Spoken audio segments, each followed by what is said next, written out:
যদি বাঁচতে চাও তাইলে দেশ ছাড়ো, আর যদি দেশ না ছাড়ো তাইলে দ্বিতীয়টার জন্য তুমি প্রস্তুত হয়ে যাও। অবশ্যই আমি উনি যখন দেশ থেকে তাকে চলে যেতে বাধ্য করা হয়, তার জীবন যখন ঝুঁকিতে পড়ে গেল, হুমকি দেওয়া হলো যে তুমি কি বাঁচতে চাও না তুমি নিজেকে শেষ করে দিতে চাও, যদি বাঁচতে চাও তাইলে দেশ ছাড়ো, আর যদি দেশ না ছাড়ো তাইলে দ্বিতীয়টার জন্য তুমি প্রস্তুত হয়ে যাও।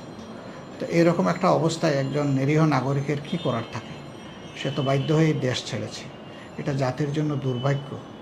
সে কোনো দলের এসেট নয়, কোনো গোষ্ঠীর এসেট নয়, সে কিন্তু জাতীয় সম্পদ, বিশাল সম্পদ, যার কথায় লক্ষ তরুণ উজ্জীবিত হতো। যারা বিপদগামী ছিল তারা পথ খুঁজে পাওয়ার মতো অবস্থায় চলে এসেছিল। এর আগে এই কাজটা করতেন আল্লামা দিলওয়ার হোসেন সাঈদ। তা এই জাতির এই কণ্ঠটাকে যখন লোহার কাছায় বন্দি করে ফেলা হলো, তখন আল্লাহ তাআলা তার মতো মিজানুর রহমান আজহারের মতো একটা সম্পদ এই জাতিকে দান করলেন। কিন্তু কপালপোড়া জাতি এই সম্পদ থেকে বেনিফিট না দিয়ে বরঞ্চ তাকে ক্ষতিগ্রস্ত করার জন্য মারার হুমকি দিয়ে তাকে দেশ থেকে বিদায় করলো। এটা খুবই দুর্ভাগ্যজনক।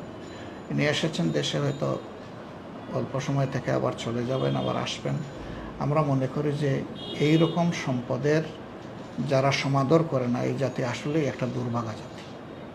কিন্তু এখানে একটা বিষয়, মানে অনেক পুলিশ আমাদেরকে বলেছেন, আমরা দেখেছি বা ফেসবুকে দেখেছি যে আসলে সরকার কিংবা পুলিশ তো তাদেরকে তাড়িয়ে দেয় না, মানে আপনাদেরই লোক, মানে তারা বলে যে মাওলানাদের মধ্যে একটা পক্ষ ষড়যন্ত্র করে তাকে সরিয়ে দিচ্ছে। মাওলানাদের মধ্যে কারো পক্ষে কি এমন সাহস বা শক্তি ছিল যে এরকম এক ফিগারকে দেশ থেকে বিদায় করে দিতে পারবে? সরকারের লোকেরা তার ব্যাপারে আজে বাজে কথা বলে নাই? ঠাকুর ঘরে খেয়ে রে আমি কলা খাই না, তারা তো অনেক কথা আজে বাজে কথা বলেছেন, অনেকেই বলেছেন। সরকার এবং সরকারের বন্ধু বান্ধবরা, দূষররা অনেকেই তার ব্যাপারে আজে বাজে কথা বলেছেন। এখন এই কথা বললেই হবে?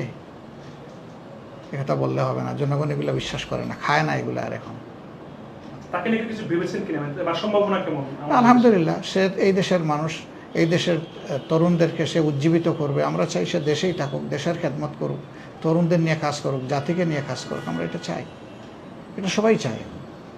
তার ফ্যান কোনো, তার সমর্থক কোনো নির্দিষ্ট দলের মানুষ না। আপনার নিজস্ব প্রতিষ্ঠান যতটুকু শুনেছি, আমরা ফেসবুকে দেখেছি যে অমুসলিমরাও সেখানে কাজ করার সুযোগ পাচ্ছে। এটা আসলে আমি তাদেরকে অমুসলিম হিসাবে দেখি নাই, মানুষ হিসাবে দেখেছি। তাদের যোগ্যতাকে দেখেছি, কোয়ালিটিকে দেখেছি। এই জন্যে যার যেখানে প্রাপ্য, যেটা প্রাপ্য, সেখানে প্রফেসর আছেন, বিভিন্ন লেভেলের শিক্ষক আছেন, ক্লিনিশিয়ান আছেন, টেকনিক্যাল স্টাফ আছে, নার্সিং স্টাফ আছে, তারপরে যাদেরকে চতুর্থ শ্রেণীর কর্মচারী বলা হয়, আমি চতুর্থ শ্রেণী বলি না, আমি বলি যে প্রাইমারি লেভেলের কর্মচারী যারা আছেন, সকল লেভেলে বিভিন্ন ধর্মের লোক আছেন। এখানে খ্রিস্টানরা আছেন, এখানে বৌদ্ধরা আছেন, এখানে হিন্দুরা আছেন, এখানে মুসলমানরা আছেন। আমরা ধর্মের ভিত্তিতে কাউকে এখানে দায়িত্ব দিইনি, আমরা দায়িত্ব দিয়েছি তার কোয়ালিটির কারণে। এবং আমরা এই জন্যে আগেই বলেছি, দল ধর্মের ভিত্তিতে আমরা কোনো মেজরিটি মাইনরিটি এই সমস্ত জিনিস আমরা পছন্দ করি না, এগুলো আমরা সমর্থন করি না।